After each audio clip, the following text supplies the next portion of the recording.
Hi friends, today's recipe మనం తయారు చేయబోయేది మటన్ పాయా.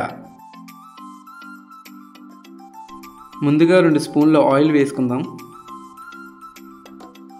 నూనె వేడెక్కిన తర్వాత కట్ చేసుకున్న 1 కప్పు ఉల్లిపాయ ముక్కలు, అలానే కట్ చేసిన 3 పచ్చిమిర్చిని వేసుకుని పచ్చి వాసన పోయేదాకా వేపుకోవాలి.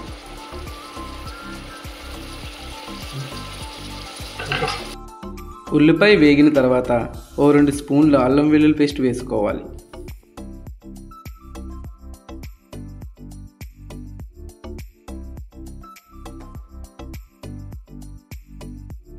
అల్లం వెల్లుల్లి పేస్ట్ కూడా పచ్చివాసన పోయేదాకా బాగా వేపుకోవాలి. తర్వాత 1 కప్పు టమాటా ముక్కలను తీసుకుని కొంతసేపు మగ్గనిద్దాం. ముందుగా కట్ చేసి శుభ్రం చేసిన మేకల్ని ఇప్పుడు వేసుకుందాం. దీనికోసం నేను 1 కేజీ మేకల్ని తీసుకున్నా. ఒక్కసారి బాగా కలిపిన తర్వాత నేను 2 చెంచాల కారం, 1 అర చెంచా పసుపు,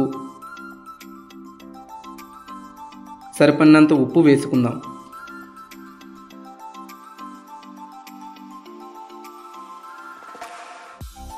ముక్కలకి పసుపు, ఉప్పు, కారం పట్టేలా ఒకసారి కలుపుకుందాం.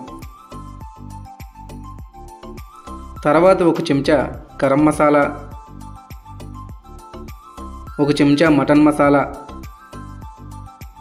వేసుకుని బాగా కలుపుకుందాం. మసాలాలన్నీ బాగా పట్టేలా కొంచెంసేపు మగ్గనిద్దాం. మగ్గిన తర్వాత గ్లాసున్నర వాటర్ వేసుకుందాం.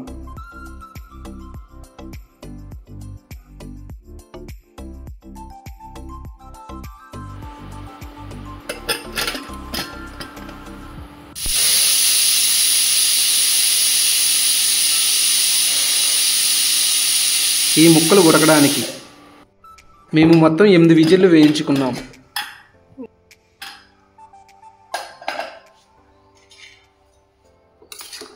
తీసుకుని ముక్కలు ఉడికాయో లేదో ఒకసారి చెక్ చేసుకోవాలి.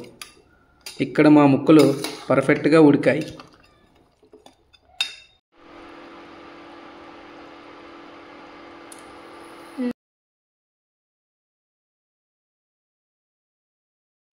మరొక 5 నిమిషాలు ఉడికించుకుని ఫైనల్గా కొత్తిమీర వేసుకుని దించేసుకుంటే ఎంతో టేస్టీకరమైన మటన్ పాయా రెడీ. ఇది రోటీలోకి ఇంకా రైస్లోకి చాలా బాగుంటుంది.